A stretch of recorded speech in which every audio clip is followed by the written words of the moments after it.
ഞാൻ Rajesh Haridas. Welcome to on point academy, the exclusive channel for commerce classes.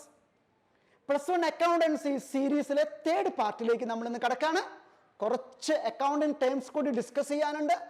ആ accounting terms നമുക്കൊന്ന് discuss ചെയ്യാം. അപ്പോൾ വെൽക്കം ടു ഓൾ. ഇന്നത്തെ ക്ലാസ്സിൽ ലയബിലിറ്റീസ് എന്താണെന്ന് നമുക്ക് ആദ്യം നോക്കാം. എന്താ liabilities? Liabilities R obligation or debts that an enterprise has to pay in the future എന്നാ പറയുന്നത്. ഒന്നുമില്ല, വളരെ സിമ്പിൾ ആണ്. ഒരു സ്ഥാപനം ഫ്യൂച്ചർ എന്ന് പറഞ്ഞാൽ നാളെ ആവാം, ഇന്നാവാം, ഓക്കെ, ഫ്യൂച്ചറിലെ ആർക്കെങ്കിലും പണം കൊടുക്കാനുണ്ടെങ്കിൽ, ഒരു സ്ഥാപനം ആർക്കെങ്കിലും പണമോ അല്ലെങ്കിൽ മറ്റ് എന്തെങ്കിലും അസറ്റ്സോ കൊടുക്കാനുണ്ടെങ്കിൽ അതിനെയാണ് നമ്മൾ എന്ത് വിളിക്കുന്നത്? ലയബിലിറ്റി എന്ന് വിളിക്കുന്നത്. അത് സ്ഥാപനത്തിൻ്റെ ഒരു ബാധ്യതയാണ്. ഇതിനെ വേറൊരു പേര് കൂടി വിളിക്കാറുണ്ട്, ക്രെഡിറ്റേഴ്സ് ഇക്വിറ്റി. അപ്പം ഈ ലയബിലിറ്റി തന്നെ നമുക്ക് രണ്ട് തരത്തിൽ തരംതിരിക്കാം. ഒന്ന് കറന്റ് ലയബിലിറ്റീസ്.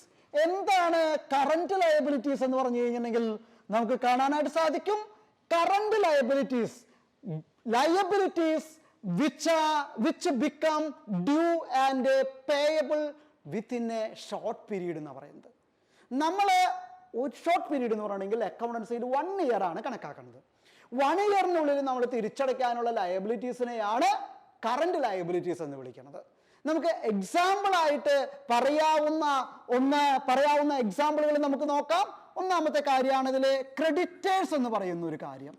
ക്രെഡിറ്റേഴ്സ് എന്ന് പറയുന്നത് നമ്മൾ സപ്ലയേഴ്സിൻ്റെ നിന്ന് കടം വാങ്ങിയിട്ട് അവർക്ക് പണം കൊടുക്കാറുണ്ടെങ്കിൽ അതിനെയാണ് ക്രെഡിറ്റേഴ്സ് എന്ന് വിളിക്കുക.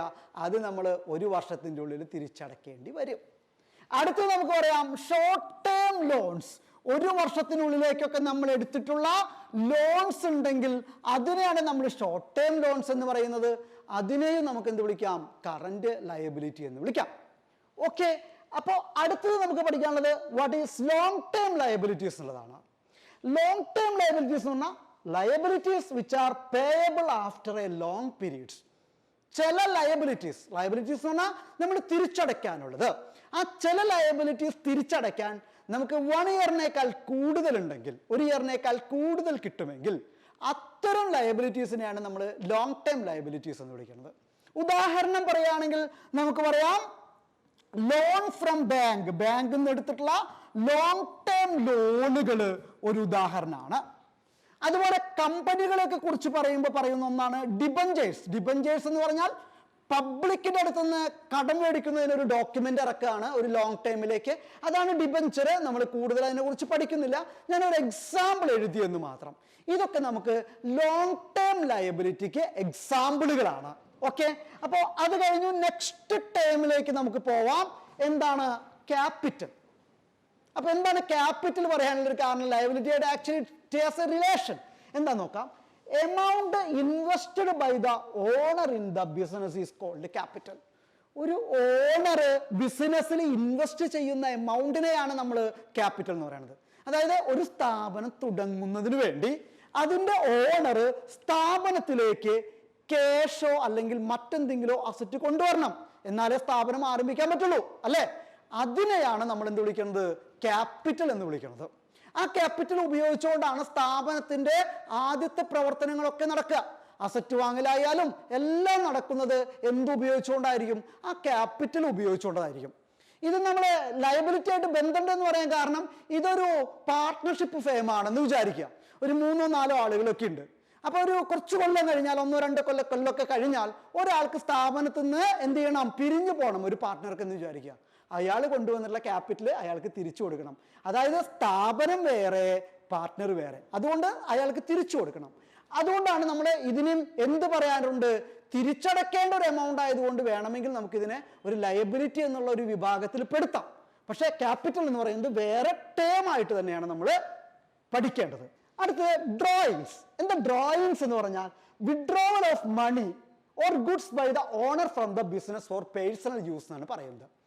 ഒരു സ്ഥാപനത്തിന്റെ ഓണർ അല്ലെങ്കിൽ പാർട്ട്ണർ ആ സ്ഥാപനത്തിൽ നിന്ന് സ്ഥാപനത്തിൻ്റെതല്ലാത്ത ആവശ്യത്തിന് വേണ്ടി, അയാളുടെ സ്വന്തം ആവശ്യത്തിന് വേണ്ടി ക്യാഷോ അല്ലെങ്കിൽ മറ്റെന്തെങ്കിലും അസറ്റോ കൊണ്ടുപോവുകയാണെങ്കിൽ അല്ലെങ്കിൽ എടുക്കുകയാണെങ്കിൽ അതിനെയാണ് നമ്മൾ ഡ്രോയിങ്സ് എന്ന് വിളിക്കുന്നത്. അങ്ങനെ സ്ഥാപനത്തിൽ നിന്ന് സ്വന്തം ആവശ്യത്തിന് വേണ്ടി എടുത്തു കഴിഞ്ഞാൽ സ്ഥാപനം വേറെയാണ്, അദ്ദേഹം വേറെയാണ്, പാർട്ട്ണർ അല്ലെങ്കിൽ ഓണർ വേറെയാണ്. അതുകൊണ്ട് അതെന്തായിട്ടേ കണക്കാക്കുള്ളൂ, സ്ഥാപനത്തിൽ നിന്ന് പിൻവലിക്കുന്ന തുക എന്ന് പറഞ്ഞാൽ അയാളുടെ ക്യാപിറ്റലിൽ നിന്ന് കുറവ് വന്നതായിട്ടാണ് കണക്കാക്കുക. അതായത് ഒന്നുമില്ല, അതെന്തായിട്ടാണ്, അത് ഡ്രോയിങ്സ് എന്നുള്ള പേരിൽ കണക്കാക്കണം. അത് ഒന്നുകിൽ അക്കൗണ്ടിങ് ഇയറിന്റെ എൻഡില് ആ എമൗണ്ട് അയാൾ സെറ്റിൽ ചെയ്യേണ്ടതായിട്ട് വരും. ഓക്കെ, അതുകൊണ്ട് ഡ്രോയിങ്സ് എന്ന് പറഞ്ഞാൽ പേഴ്സണൽ യൂസിന് വേണ്ടി വിഡ്രോ ചെയ്യുന്നത്.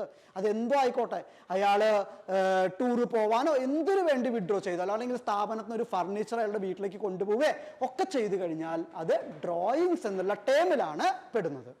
ഓക്കെ, അടുത്തത് നമുക്ക് നോക്കാം പ്രോഫിറ്റ്. കുറച്ച് ടേംസും കൂടി പഠിക്കാനുണ്ടെന്ന് പറഞ്ഞല്ലോ. പ്രോഫിറ്റ് എന്ന് പറഞ്ഞാൽ the excess of revenue.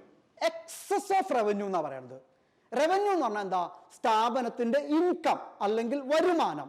Excess of revenue എന്ന് പറഞ്ഞാൽ എന്താണ്, വരുമാനത്തിൽ കൂടുതലുള്ള തുക എന്ന് പറഞ്ഞാൽ എന്താ അർത്ഥം, ചെലവിനേക്കാൾ കൂടുതൽ വരുമാനത്തിൽ എത്ര രൂപ ഉണ്ടോ അതിനെയാണ് നമ്മൾ എന്ത് വിളിക്കുന്നത്, പ്രോഫിറ്റ് എന്ന് വിളിക്കുന്നത്.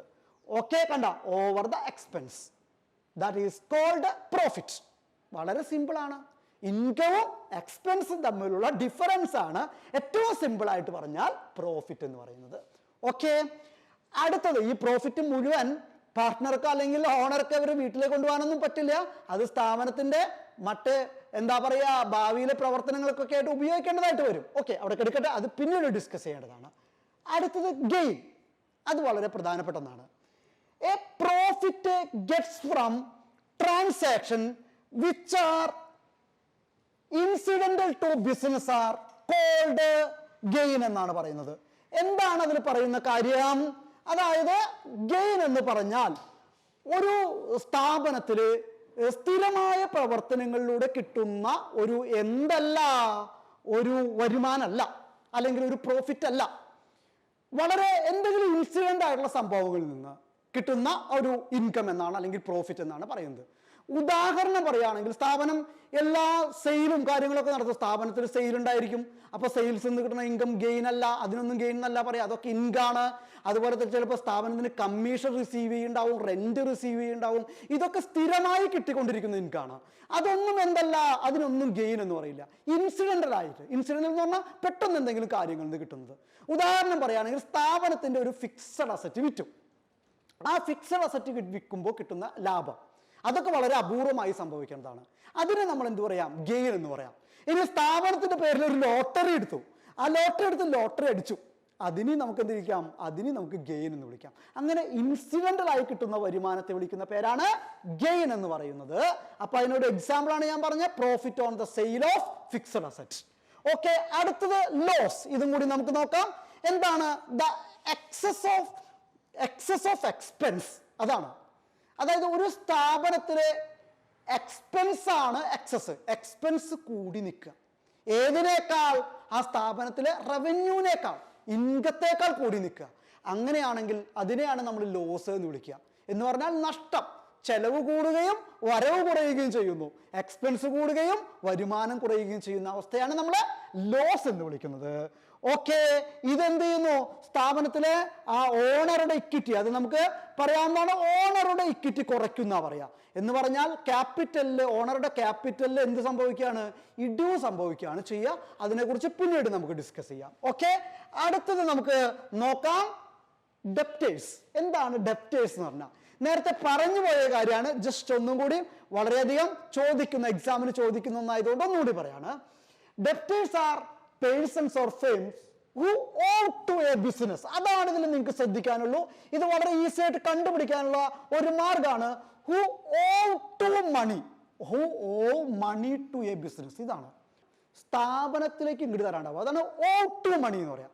സ്ഥാപനത്തിലേക്ക് സാധനങ്ങൾ മേടിച്ച് പൈസ തരാനുള്ളവരാണ് ഡെപ്റ്റേഴ്സ് എന്ന് വിളിക്കുന്നത്. അത് എളുപ്പമാണ് മനസ്സിലാക്കാൻ. അല്ലെങ്കിൽ owe to business, owe to money to business, owe to business, അതാണത് മനസ്സിലാക്കാനുള്ള എളുപ്പ വഴി. ഓക്കെ, അടുത്തത് creditors. A creditor is a person to whom the business owes. അതാണ് പ്രത്യേകത. To whom the business owes. owe to business, to whom the business owes. ഇതാണ് വ്യത്യാസം. അല്ലെങ്കിൽ the business of അതാണ് എന്തെന്ന് പറയുന്നത് ക്രെഡിറ്റേഴ്സ്. സ്ഥാപനം കൊടുക്കാനുണ്ടെങ്കിൽ അതിനെയാണ് എന്ത് വിളിക്കുന്നത്? ക്രെഡിറ്റേഴ്സ് എന്ന് വിളിക്കുന്നത്. ഓക്കെ, ഇനി ഇത് രണ്ടും ഇതൊരു കറണ്ട് അസറ്റാണ്. ഡെപ്റ്റേഴ്സ് എന്ന് പറഞ്ഞാൽ ഒരു കറണ്ട് അസറ്റാണ്. കാരണം നമുക്ക് തരാനുള്ള കസ്റ്റമേഴ്സ് 1 വർഷത്തിനുള്ളിൽ തരുമെന്നാണ് പ്രതീക്ഷിക്കുന്നത്. അതുപോലെ ക്രെഡിറ്റേഴ്സ് എന്ന് പറഞ്ഞു കഴിഞ്ഞാൽ നമ്മൾ സപ്ലയേഴ്സിന് അങ്ങോട്ട് കൊടുക്കാനുണ്ടെങ്കിലാണ് എന്ത് വിളിക്കുക? ക്രെഡിറ്റേഴ്സ് വിളിക്കുക. അതുകൊണ്ട് അതൊരു കറണ്ട് ലയബിലിറ്റി ആണ്. ഓക്കെ, ഇനി ഇന്ന് ഡിസ്കസ് ചെയ്ത ടേംസിന്റെ എക്സാമിന് ചോദിച്ചിട്ടുള്ള ക്വസ്റ്റ്യൻസ് ആൻഡ് ആൻസേഴ്സ് ആണ് നമുക്ക് ഡിസ്കസ് ചെയ്യാനുള്ളത്. അത് നെക്സ്റ്റ് പാർട്ടിൽ ഡിസ്കസ് ചെയ്യാം. നെക്സ്റ്റ് പാർട്ടിൽ കാണും വരേക്ക് ഗുഡ് ബൈ.